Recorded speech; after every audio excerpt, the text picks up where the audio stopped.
Olá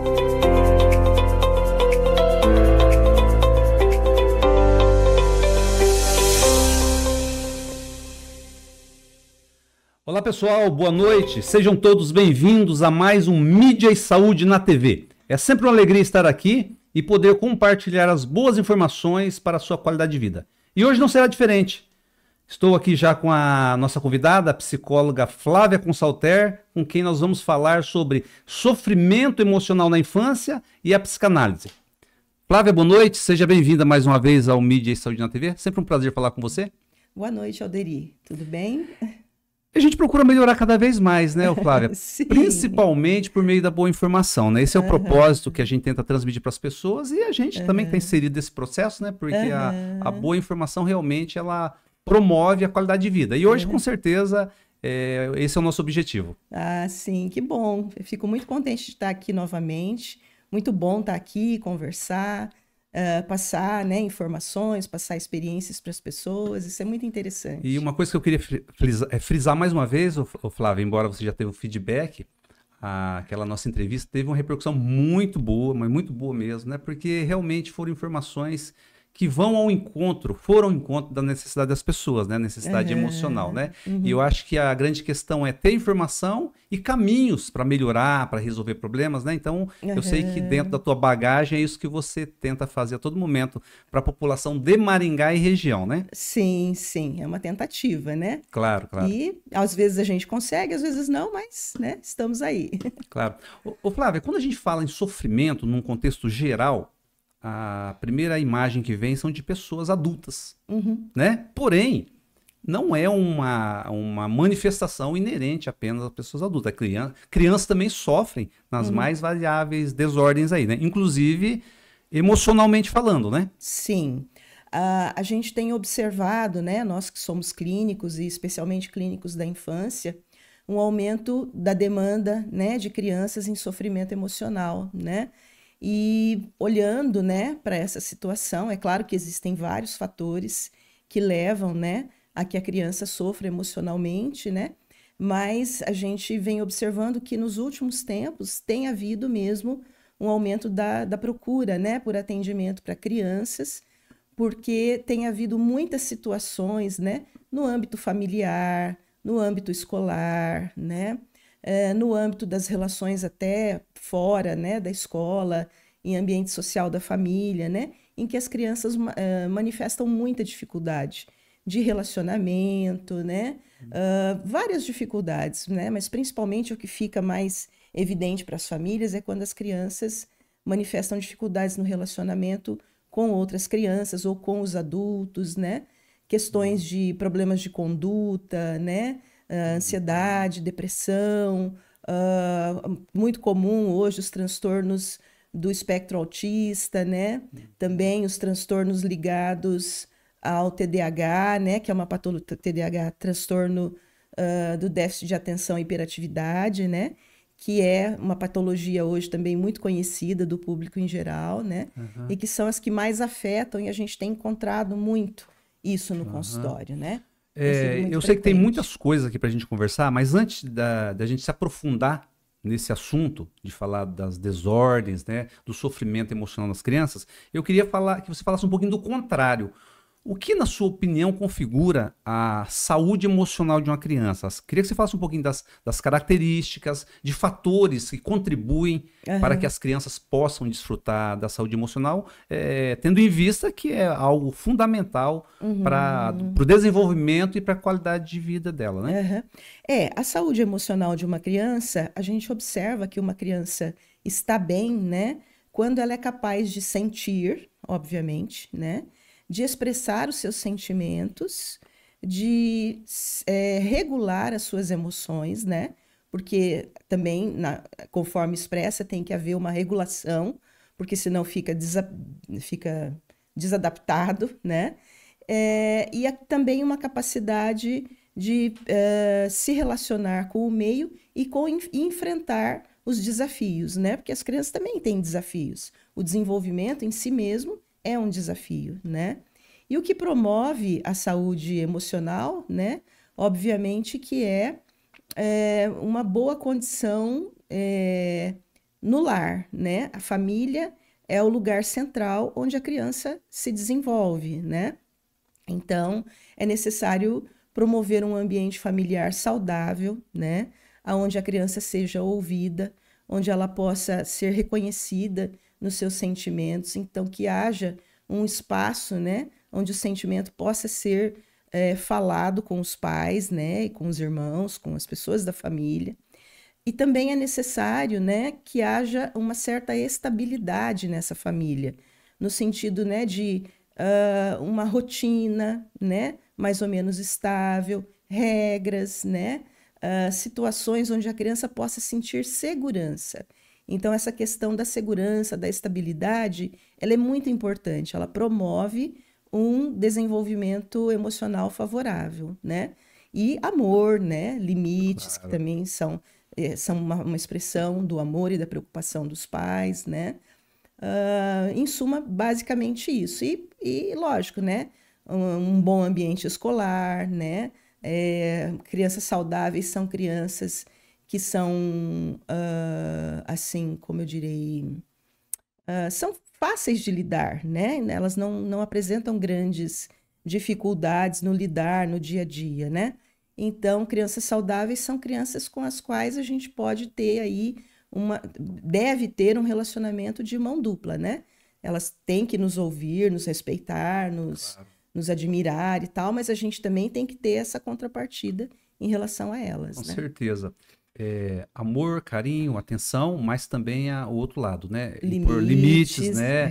Chamar regras, atenção quando for chamar atenção quando preciso, for né? necessário, ter rotinas bem estabelecidas. Tudo isso dá à criança uma sensação de segurança, né? Uma sensação de que os pais estão presentes e que tem um olhar para ela, né? Essa que é o significado dos limites, né? Que é o interesse dos pais pela criança e o olhar que eles estão tendo para as necessidades dela. E Aham, isso é que constrói uma personalidade saudável, né? claro. Tá mais comprovado que expressar os sentimentos, verbalizar o que está sentindo, o que está pensando, configura como uma atitude fundamental para a qualidade de vida, inclusive emocional. Como que os pais podem contribuir nesse aspecto, Flávia? Como que eles podem contribuir nesse Para aspecto? que a criança possa expressar de uma forma leve, de uma forma direta, sem medo de represália, enfim. Aham. Então, olha, o papel dos pais, ele não é fácil, né? A gente vê que os pais, na verdade, a gente tem encontrado assim, né? Inclusive, isso é uma questão muito relevante, né, no nosso contato com pais, no consultório, que os pais ficam muito perdidos no sentido de qual é a medida, né? Qual é a medida? Então, é assim, da uma maneira mais equilibrada possível, né? Ter um olhar e uma preocupação com aquilo que é essencial e básico para o desenvolvimento de uma criança, né? Que é ter uma boa alimentação, ter uma boa escola, ter uma boa educação, né? Ter a presença deles, né? Hoje em dia nós estamos vivendo, né, a questão das telas, né? Me veio isso agora. A gente tem uma preocupação, nós como psicólogos, com essa questão do uso das telas, né? Porque muitas famílias, para poderem lidar com o dia a dia, e isso é compreensível, porque o dia a dia é corrido, é difícil, né? Às vezes as crianças acabam ficando muito tempo nas telas, né? E a gente sempre indica o contrário, né? Que se reduza o máximo possível o tempo de uso de tela, né? Porque a tela ela prejudica muito, principalmente a capacidade da criança se vincular, porque a tela ela favorece o isolamento, né? Então, uma das coisas que a família pode favorecer o desenvolvimento, né, é estar mais presente afetivamente, evitar o máximo possível a dependência das telas, né, lidar diretamente com as emoções da criança, né, não fazer de conta que nada está acontecendo, mas prestar atenção, né, e se houver sinais, né, então, por exemplo, mudanças súbitas no comportamento, irritabilidade, né?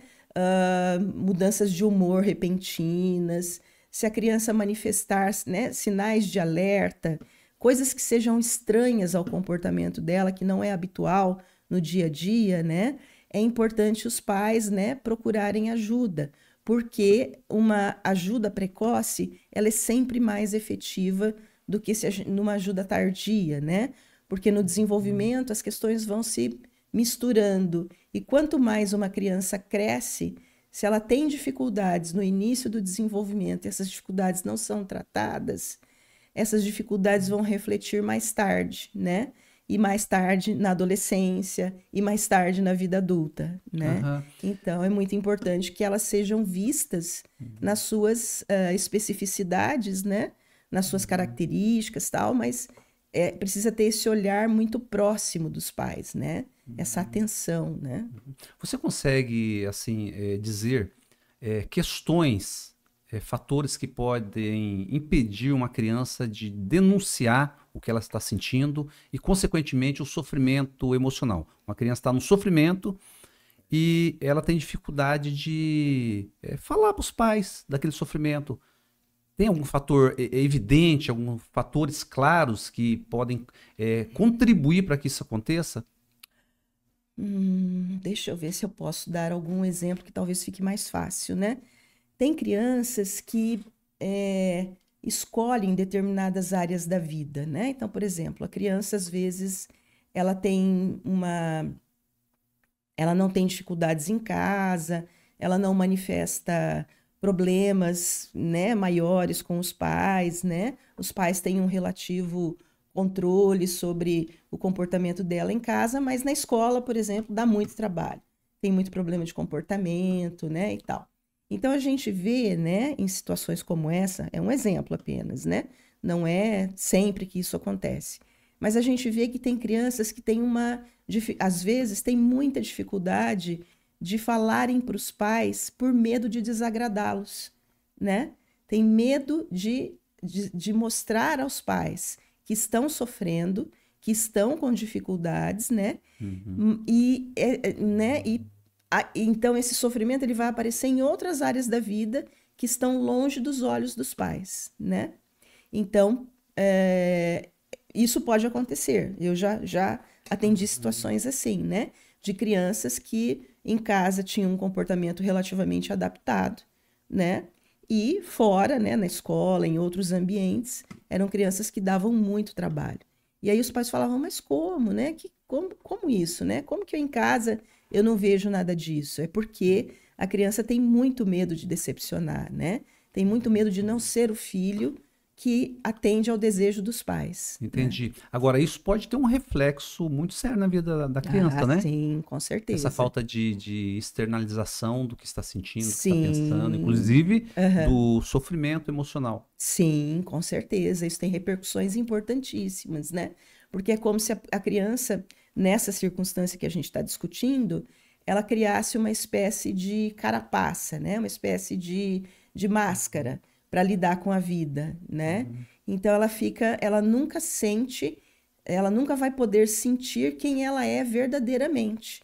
Ela vai criar o que a gente chama de falso self para se relacionar, né, na vida. Ela sempre vai ser uma pessoa que não vai estar se relacionando, sentindo que ela está sendo verdadeira nas relações dela, que ela pode ser verdadeira nas relações dela. Entendi. Né? Ô, Flávia, você comentou algumas coisas aí, mas eu queria que você se aprofundasse um pouquinho mais em sinais evidentes ou sinais que podem denunciar o sofrimento emocional e que, claro, isso aí sinais que vão chamar a atenção dos pais para que possam buscar ajuda, porque nem sempre os pais vão conseguir resolver ou amenizar um sofrimento. Até acredito que, na maioria das vezes, eles vão precisar de ajuda, né? Sim. Então, o que você poderia dizer nesse aspecto? Olha, é muito importante você estar atento ao comportamento do seu filho, né? Então, mudanças bruscas de comportamento. A criança não fazia uma determinada coisa, de repente começa a fazer, né? Mudanças bruscas de humor, problemas de sono, problemas de apetite, né? A criança muda o apetite, isolamento, né? Dificuldade muita irritabilidade, né? Dificuldade de manifestar as emoções de uma maneira clara, né? Mas muita irritabilidade, muita birra, muito choro à toa, né? Então, esses são os sinais mais evidentes, né? Que são sinais para os pais estarem alerta de que algo não vá bem, né?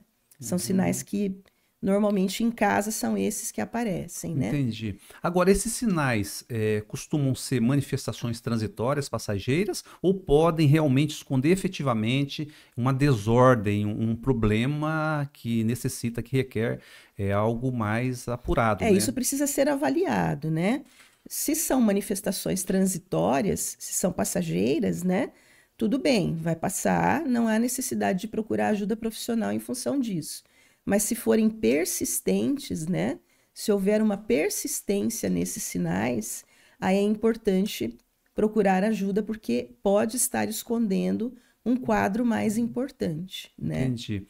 Você é psicóloga, mas você tem uma orientação ou uma abordagem na psicanálise, é mais ou menos isso? Queria que você falasse um Isso. pouquinho, até para a Aham. gente entrar um pouquinho mais na questão aí do sofrimento emocional. Aham.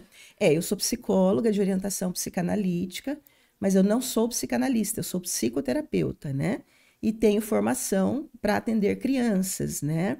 Tanto no contexto do atendimento individual, né? A criança e eu, quanto no contexto da intervenção em família, né? Porque também existe essa possibilidade dentro da psicanálise, né? De fazer uma abordagem individual com a criança e também de fazer abordagem no contexto familiar, se isso for avaliado como necessário, né? Aham. Então, em outras palavras, há momentos que é necessário. O sofrimento emocional da criança pode ter uma ligação no contexto familiar. Uma ligação com o pai, com a mãe, um desajuste Nossa, familiar. com certeza, na maior parte das vezes, olha, eu acho que nesses meus 35 anos de profissão, não houve nenhuma situação em que isso não tivesse implicado. Os pais, eles estão diretamente implicados na dinâmica da criança, né? A família, a maneira como a família se organizou, como ela se conduziu, né? Tudo que essa família passa, né? Porque assim, a criança, ela está inserida num contexto familiar e essa família está inserida num contexto muito mais amplo e muito complexo, né? Então a família ela sofre muitas pressões. Os pais sofrem muitas pressões, né? Nos dias de hoje. A gente pode enumerar, você pode me ajudar a enumerar aqui, você mesmo, que nem é psicólogo, né? Mas, assim, pressões pelas questões financeiras, né? Pressões de várias ordens, né? Pressões, assim, Doenças, de doenças, separações. separações, conflitos dentro da família, né? Então, existem muitas situações que afetam as famílias, né? Doenças, perdas, né? Perdas, ou por morte, né? Situações de violência, né? Muitas vezes acontecem situações de violência doméstica, situações de abusos, né? Então, as famílias, elas estão muito pressionadas, né? Estão muito, muito pressionadas. E os pais, eles se sentem extremamente perdidos diante desse contexto, porque eles têm que dar conta, né, da educação e do bem-estar dos filhos, né? E também tem que dar conta da realidade que não está fácil para ninguém, né? Em todos os sentidos, Em né? todos os sentidos. Então, os pais estão muito perdidos. Então, é muito importante que na intervenção, ainda que a intervenção, que a abordagem seja individualmente com a criança, os pais também precisam ser acolhidos e ajudados, né? Eles precisam ser ouvidos, eles precisam ser amparados, orientados, né? Porque eles estão, assim, muito perdidos em relação a como lidar com essas novas questões que a sociedade está nos apresentando e às quais as crianças estão reagindo, né? Uhum. E você analisa que esse problema é crescente? Por exemplo, o sofrimento emocional das crianças. Você consegue fazer um comparativo, analisar lá atrás, por exemplo, tem mais 3 décadas de atuação. Uhum. Você percebe que isso vem aumentando, é estável? Como que você vê isso O aí? que eu percebo é que sofrimento emocional na infância sempre houve, né? O que vem mudando são as ferramentas que a gente tem para poder abordar melhor o fenômeno, né? E, portanto, nós estamos mais afiados, nós estamos podendo diagnosticar de uma maneira Efetiva, conclusiva? mais conclusiva, né? Com sinais mais precoces, vamos dizer Uhum, assim. Hoje dá uhum, para fazer avaliações precoces, uhum, intervenções precoces de crianças muito pequenas, né? Então, uhum, esse sofrimento emocional, ele sempre existiu. né? O que aumentou foi que as nossas ferramentas estão mais afiadas e também a percepção, né, do sofrimento também as pessoas não está mais difícil, né, de fazer vista grossa, porque as manifestações hoje são muito evidentes, né? Então, quando uma criança tem problemas, isso aparece, né? Ou aparece na escola, ou aparece em casa, em algum lugar vai aparecer, né? Verdade, Ela não, isso não passa desapercebido, né? Quando você fala ferramentas mais afiadas, exatamente o que você A quer? psicanálise, ela evoluiu muito, né? De 30 anos para cá, talvez, né? No sentido da técnica, né? Então, as crianças, apesar da gente atender crianças como a Melanie Klein, que é uma precursora, né, do atendimento de crianças, ela foi a precursora da técnica e a gente utiliza essa técnica até hoje, né, que é o brincar, né, com a criança livremente, os desenhos, as histórias, né? Mas a gente, com o desenvolvimento da psicanálise, foram se criando novas possibilidades de escuta do sofrimento infantil, por causa de estudos, né? De novas conceituações, de novas observações que foram feitas no campo da psicanálise e que foram dando um escopo maior para a gente entender melhor a infância, né? Entender melhor a estruturação da personalidade, como isso se dá, né? E de que forma isso pode se atrapalhar, né? Devido a vários fatores, Claro, né? Vários claro. fatores. Flávia, nós estamos falando de sofrimento emocional nas crianças, na infância, de uma Uhum, forma mais genérica. Eu uhum. queria que você, se fosse possível, particularizasse problemas, desordens. O que que você atende no teu dia a dia que realmente caracteriza e justifica esse sofrimento em termos de desordens de um modo geral? Aham. Olha, o que mais tem vindo para mim, né, para o meu consultório, são as desordens de conduta, né? De conduta. Problemas de comportamento, né? Que se manifestam na escola, que se manifestam em casa, né? Então, são crianças que têm muita dificuldade, né, de lidar com as suas emoções, né? E isso aparece num comportamento muitas vezes disruptivo, né? Isso é algo que tem chegado muito, né, para o meu consultório. É algo, certamente hoje é o que mais chega, né? O que eu tenho recebido também com alguma frequência são crianças muito ansiosas, né? A gente até estuda, né, que nós estamos vivendo o período de uma geração ansiosa. Nós estamos criando uma geração ansiosa, né? E as telas, né, estão aí que favorecem com que isso aconteça, né? E, desculpa, e também, né, os transtornos do espectro autista, não na forma de autismo, né, mas na forma de chegarem alguns pacientes que manifestam algumas formas de se relacionar, né, que a gente chama de defesas autísticas, né, muito pronunciadas, que muitas vezes nem chegam a caracterizar o autismo em si, tá? Mas que afetam muito a vida do paciente ainda assim, né? Então, isso é o que eu mais tenho recebido no meu consultório, né? Os transtornos de conduta, as questões de ansiedade, né, que estão muito presentes, e em algum grau também, em alguns casos, com transtornos do espectro autista, Você né? fez uma afirmação aí. Estamos criando Uma, crianças mais ansiosas. Em razão sim, do quê? Se nós estamos criando, então você deve eu devo, imaginar eu o devo, que, por que estamos criando crianças mais olha, ansiosas. eu acho que nós estamos mais ansiosos, nós adultos, né? Porque, como eu estava dizendo anteriormente, nós estamos muito pressionados pela realidade, Sistema. pelo sistema, pela nossa organização social, pela nossa voracidade de querer cada vez ganhar mais dinheiro, né? Ficar mais rico, ser mais Uhum. poderoso, né? Etc, Ascensão. etc, ascensão, né? A gente tem muito isso no nossa questão social hoje, né? Então a gente fica muito angustiado porque a vida não tá fácil, né? As coisas estão difíceis. lidar com essas pressões é muito difícil. Lidar com a nossa frustração diante daquilo que nós desejaríamos ser, mas não conseguimos nos tornar, é muito complicado, né? E isso a criança vive, né? Ela tá ali.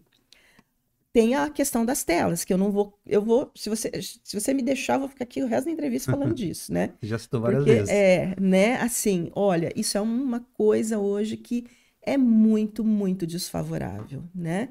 Porque a tela, ela gera o vício em dopamina, né? Então a criança, ela precisa Sensação de prazer. sensação de prazer o tempo todo, né? Então ela é muito desfavorável porque ela favorece com que a criança não brinque mais de outras coisas, né? Que ela não tenha amigos, ela favorece o isolamento. Ela é muito perniciosa para o desenvolvimento, né? E os pais estão, em função de muitas coisas, nós próprios adultos estamos. A gente não larga esse negócio, gente. Celular eu vejo por mim na clínica, sabe? Eu termino de atender um paciente, tem que correr no celular dar resposta. Então, a gente está mesmo num contexto muito ansioso, né? E tem que a gente não tendo a gente não tendo capacidade de conter a nossa angústia, a nossa ansiedade, o nosso medo, como que a gente vai conter a ansiedade, a angústia e o medo de uma criança? Como que a gente vai oferecer esse espaço de continência para ela, se nós não estamos conseguindo dar conta do nosso estado de sofrimento? Entendi. Então, percebe? Isso que você falou significa que a nossa ansiedade, em função das demandas, das dificuldades e necessidades, a gente acaba transferindo e a criança acaba absorvendo toda essa gama de emoções aí. Sim, eu não diria que é um processo assim claro, né? É óbvio que passa por questões inconscientes, né? A gente não faz isso porque a gente quer, claro. né? E não é culpa de ninguém que isso esteja acontecendo. Há um contexto por trás dessa situação, né? Mas é assim que se passa, né? As crianças percebem tudo, né? Você acha que a criança está ali brincando, não está prestando atenção no que você está fazendo, e ela está ouvindo tudo e está entendendo tudo, né? Claro. Isso que você falou, Flávia, é muito visível e nem precisa ser um especialista para constatar isso. Agora, a grande questão, como que se, digamos, como que se ameniza ou como que se administra, como que se lida com isso aí? É claro, não é uma receita de bolo, não é a fórmula mágica, mas existem caminhos para, no mínimo, frear isso aí, esse comportamento decorrente, inclusive das telas que você está falando? Como que você analisa isso aí? Olha, o que eu posso falar é do que eu conheço, né? Que é a minha especialidade, o meu métier, né? O meu ambiente. Então, o que eu vejo, assim, é que os pais chegam muito perdidos, como eu disse, né? E sem saber direito como fazer com relação a todo esse contexto, né? Então, a primeira coisa é calma, vamos conversar, né? Vamos conversar sobre o que está acontecendo na tua casa, com seu filho, né? Com a sua filha, vamos ver que recursos vocês mesmos têm para a gente lidar com isso. Então a gente não vai tirar nenhum coelho da cartola. O psicólogo não tira nenhum coelho da cartola, né? O que ele vai fazer? Ele vai, junto com os pais, ele vai pensar a respeito desse contexto, né? E vai sugerir estratégias, né? Então, vamos tirar as telas, né? Eu tenho uma coisa que eu gosto muito, né? Eu acho muito legal, que eu sempre falo para os meus pacientes, né? Brinquem com seus filhos. Só brincar. Não precisa educar na hora que está brincando. Só brincar. Só se divertir, sabe? Pegar um jogo. Entrar no mundo deles. Entrar no mundo deles. Pegar a massinha, vamos fazer massinha, vamos pintar, vamos desenhar, vamos jogar um jogo, né? E, né, tenha um momento com seu filho, 2, 3 vezes por semana. Nem precisa ser uma coisa tão, uma repercussão, não, nem precisa ser uma coisa tão grandiosa assim, né? Mas disponha de tempo para o seu filho, né? O que isso pode repercutir na vida da criança, no desenvolvimento? Isso pode mudar tudo, né? Porque o que nós temos, né? Nós temos crianças que se sentem muito sozinhas e por isso vão para as telas, né? Porque o contato humano, ele é muito mais difícil, né? A tela, ela é muito atraente porque ela não exige nada, ela tá ali só te entregando um monte de coisas, né? E você nem pensa naquilo que você está recebendo na maior parte do tempo. Se você não tem um espírito crítico, como é o caso das crianças, né? Não se pensa a respeito do que está sendo visto ali, né? Uhum. Então, eu penso que o contato humano ele é muito mais difícil para todos nós, né? Mas ele é muito mais rico e ele nos dá um conforto, sabe? De saber que eu tenho meu pai, que eu tenho minha mãe, que eu posso conversar, que eu posso, né? Que em dias bons e em dias ruins eles vão estar ali, né? Então, o fato de você brincar com uma criança representa você estabelecer um laço de proximidade, porque a brincadeira é a linguagem dela, né? A criança, ela se manifesta, ela se expressa através de brincadeiras, de desenhos, de histórias, do lúdico, né? É o que a gente faz na clínica, né? A criança chega, ela escolhe uma brincadeira e a gente fica ali junto com ela, né? Obviamente prestando atenção no que significa, né?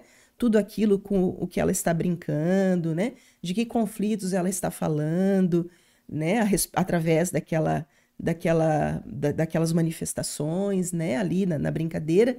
Mas o principal, né? O mais importante é que vai se criando um vínculo, né? Entre terapeuta e paciente, e é através desse vínculo que se trabalha. Eu vejo a criança 1, 2 vezes na semana. Os pais vêm todos os dias.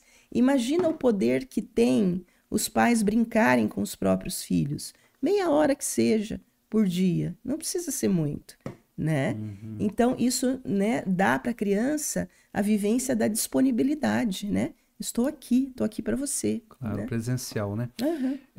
Nesse contexto aí de telas, Uhum. é um comportamento assim bastante visível em muitas famílias. Uhum. É uma espécie de uma transferência ou terceirização da educação. Por exemplo, Do o filho está cuidado, fazendo né? Uhum. uma birra ou a mãe precisa fazer uma tarefa, tal. Uhum. Ah, tá o celular. Uhum. Quer dizer, essa barganha, eu acredito que isso aí seja extremamente nocivo, né? É nocivo porque é nesse contexto que nós estamos conversando, né? O que passa? Ah, não me enche o saco, vai lá, né? Toma aqui a tela, vai lá. Deixa que eu resolvo minhas coisas aqui, você fica ali e não me atrapalha, né? Então, isso é muito ruim para o vínculo de pais e filhos. Porque o que a criança precisa sentir, né? E isso é um remédio muito poderoso, é a criança sentir que apesar dela dar muito trabalho, apesar dela ser difícil às vezes, né? É um prazer estar com ela. É uma alegria ter o filho, né? E isso a gente terceirizar para a tela, ou terceirizar, seja lá para o que for, né? Passa a ideia para a criança de que ela está sozinha e de que ela não pode contar com a família. Uhum. Flávia, então, na verdade, como você já comentou, né? O processo ele é um pouco mais complexo, né? Porque a criança está em sofrimento, mas não foi um sofrimento promovido porque ela quis, consciente, muitas vezes, ou existe toda uma conjuntura aí, né, familiar, às vezes uma desarmonia, tudo isso que você comentou, né? Então, quando você vai identificar, ou quando você vai tentar tratar, né, uma criança que está em sofrimento emocional, você tem que ver todo o processo, né? Você tem que ver o que está no entorno dela, né? Todo o contexto, né? Então, eu brinco que tratar criança é muito mais difícil, né? Porque a gente tem que ver os pais, a gente tem que ver a escola, às vezes a gente tem que conversar com a babá, porque as crianças, né, normalmente às vezes tem uma babá, alguém que cuida delas, né, uma avó, né, uma tia, entendeu? Alguém que está sempre com elas, né? Então, a gente não tá, quando você está trabalhando com criança, você tem que conversar com várias pessoas, com todo o contexto, né? Entender o contexto daquilo que envolve a criança, mas não no sentido de fazer uma crítica as pessoas que cuidam, ou que elas têm culpa, ou que elas estão fazendo errado. Não é isso. Todo mundo está fazendo o que pode, o que consegue, né? Às vezes, é justamente quando a gente acolhe a família, né? Ouve e ajuda eles a pensarem que eles próprios, às vezes, têm as soluções para essas situações tão, às vezes, difíceis, né?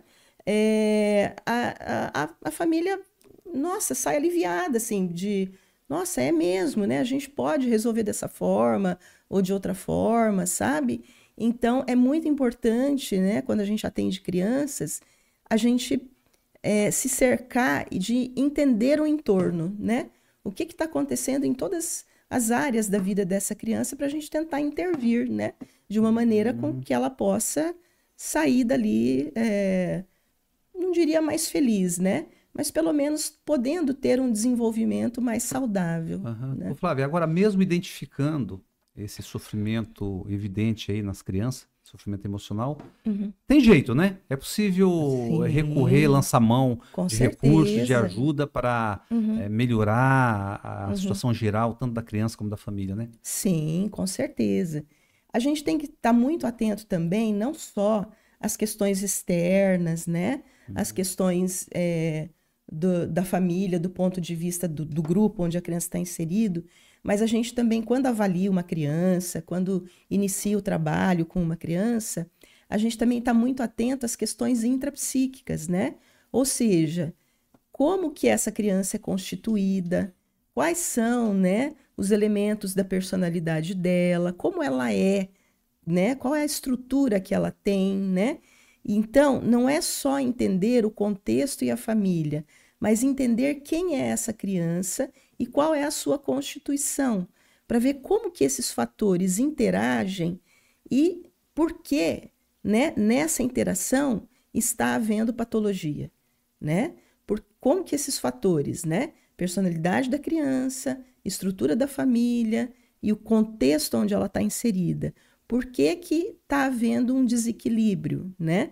Então, não é só entender a realidade da família, o contexto social, não é só isso. Em psicanálise, a gente tem que entender o intrapsíquico.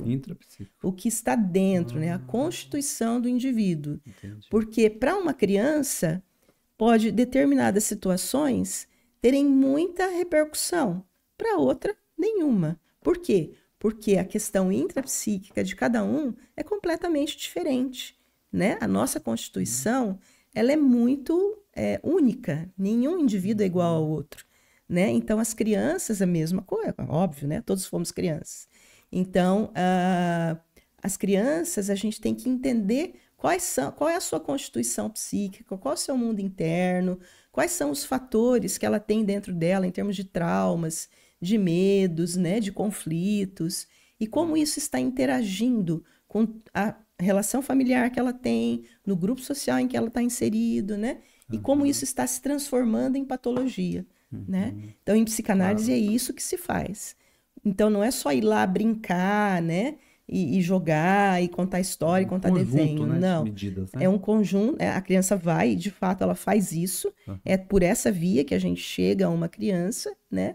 Mas a diferença, né, de brincar com um psicólogo e brincar em casa é que o psicólogo ele vai poder estar interferindo nessas questões traumáticas, conforme a criança as manifesta no jogo, na brincadeira, nas histórias, né? Ele vai poder estar conversando com ela sobre a razão do sofrimento dela. Com né? certeza. Eu só... Fica à já vontade. Terminou já? Não, fica à vontade. Eu Estamos só caminhando queria- pro final, mas fica à vontade, pode. Eu uma vez, né, só para dizer como é que funciona a questão de brincadeira. Claro. Eu tenho um exemplo muito engraçado de um menininho que eu atendi, que era bem pequenininho, e ele veio para mim, isso há muitos anos atrás. Ele já deve estar um homem, né? Bom, eu já estou atendendo há 35 anos, né? Já deve estar com deve estar com uns 28, 30. Então, ele veio para mim porque ele, na época ele tinha ganhado, a família tinha ganhado um mais novo, tinha tido um bebê, né? E ele já estava com 5 anos, né? E aí a gente estava brincando, ele chegou, né, para a primeira entrevista da criança, que é uma hora do jogo, né, onde a gente põe os brinquedinhos e tal. E aí ele pegou a minha caixinha de brinquedos da casinha, de bonecas, né? E começou a mexer nos móveizinhos e tal. E aí eu tenho um bidezinho, sabe? Desses que tem em banheiros Sim. antigos, né? E aí ele pegou, olhou e falou assim, o que é isso? Né? E aí eu falei assim, é um bidê. Aí ele falou assim, um bidê, entendi. Eu tenho um desse lá em casa. E ele se chama Joãozinho.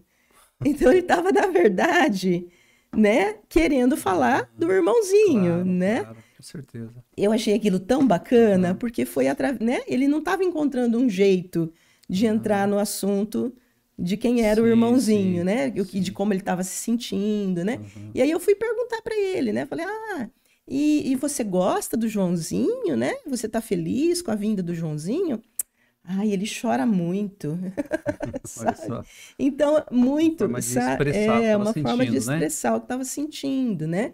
E aí nós Entendi. podemos conversar sobre o Joãozinho, sobre Aham, o que estava acontecendo na família, sobre como ele aham. estava se sentindo em segundo lugar, porque essa Uhum, era a queixa, né? claro, claro. Então, é mais ou menos assim que Eu entendi. funciona, Ô, né? Flávio, o papo está muito bom, mas já estamos caminhando para o final dessa entrevista, Ai, tá? que Mas eu pena. queria que, para terminar, Uhum. você deixasse um recado para as pessoas aí, para as famílias, para as crianças também que podem estar ouvindo, que assim, forma de precaver, né, o sofrimento, ou quem já está diante, os pais estão diante de um filho com sofrimento, as atitudes mais importantes.